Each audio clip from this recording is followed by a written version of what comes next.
Sup, fuckers? World's okayest trader. March 14th. It was an okay day, but today's video is definitely brought to you by caffeine. Lots and lots and lots and lots of caffeine. We had news at 8:30. I don't know, PPI, CPI, I don't know, some inflationary number. Doesn't matter. What we care about is there's news, if it's high impact or not. After that, we don't, we just let everything settle down and let price action do its thing. So that was the news.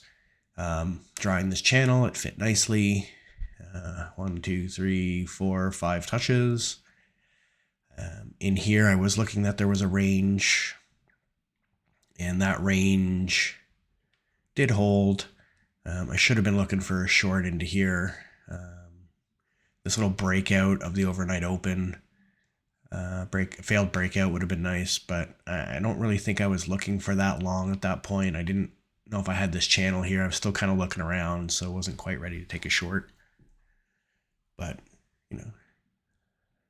this channel held, this here should have been a short. And if that one wasn't it was this one. Now that, mind you would be going short after that big bull bar, but that rejected fairly strongly, so could have taken an aggressive trade in there.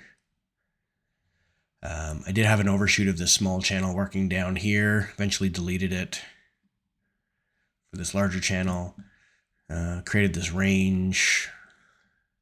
This break, I was still looking for it to create a new extreme down here somewhere, right? Because the channel's down, we have a break, we're looking for a new low, we don't actually get it. Then we have this break, looking for a new high, which we do get. And even this little channel has a break, a new high, so all uptrends, however you draw them, really gets the new high. So now we're looking for a correction. We get this lower high. I guess it's not even a lower high. That's just a straight down. So when this lower high shows up, I'm anxious for that, because this was a strong push below the EMA. This bull bar held below the EMA, so at this point when it ticked up and reversed, I took that. You can see, no sense, put it in the big middle of the screen, so you're going to see the trades, but whatevs. And we get down. We don't end up creating the bottom of this channel, or bottom of this range. We push up, and this one, I would say this is a mental error.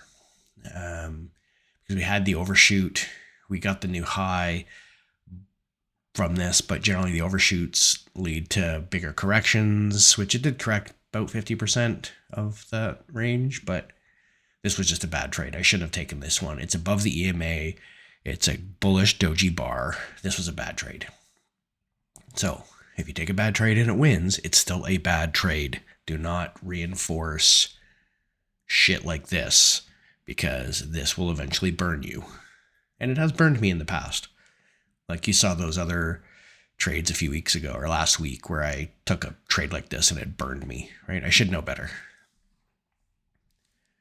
We end up working down, kind of 2 legs down. We get this huge push up.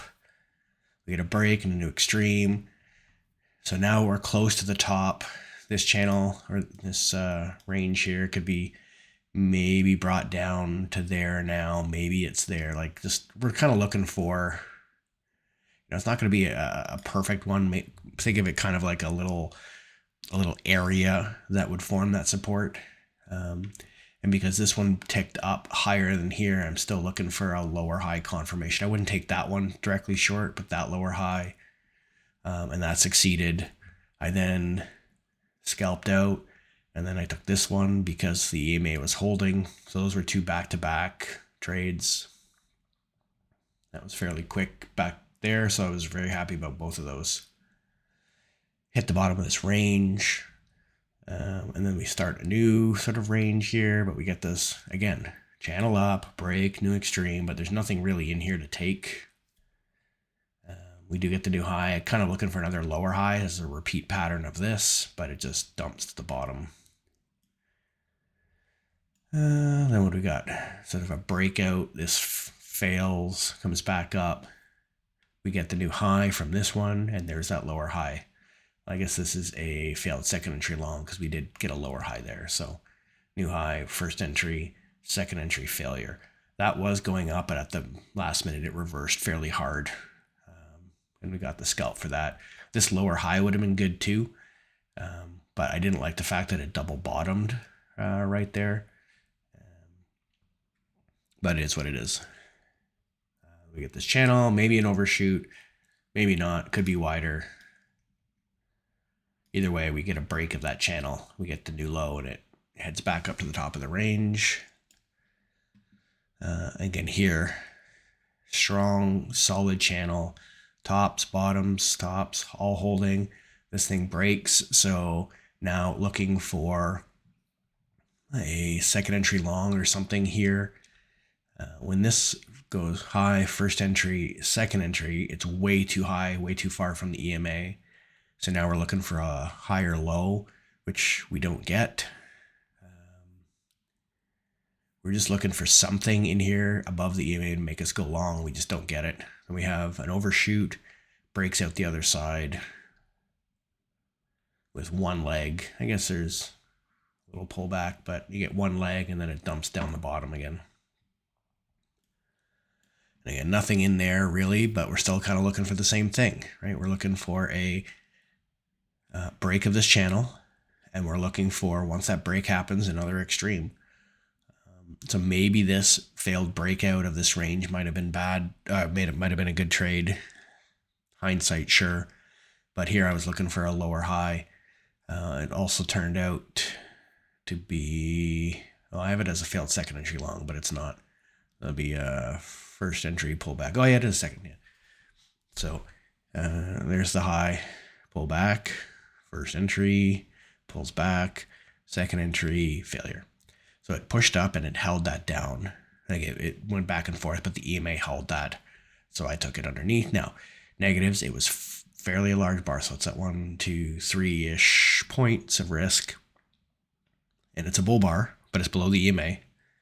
And then eventually drops down to the new extreme, which we're happy about. And it makes another leg down, and you sort of wait for this stall to play out. Then we start going up, kind of waiting for a break. But the price action stays the same.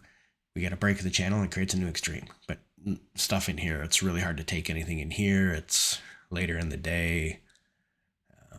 Gets a little bit wonky, like it pushed up and then dumped.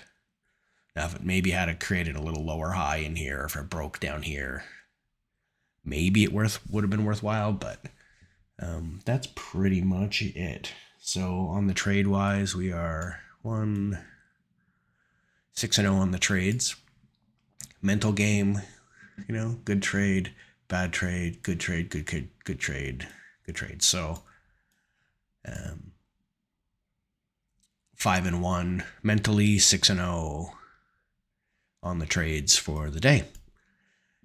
I do have to work on this mental piece and trying to avoid stuff like this. I guess maybe I could have done, even then it was a failed breakout. Like I could argue either way, but with this double bottoming there as well, I shouldn't have been taking that. If that was a little lower maybe, but yeah, if that had ticked lower, that would have been a reasonable trade in. It could have been looked as a failed breakout, but I don't know. I think that was not good for me. I should have taken that trade, even though it won. Anyway, World's Okayest Trader is out and headed for some whiskey and a steam. Ciao.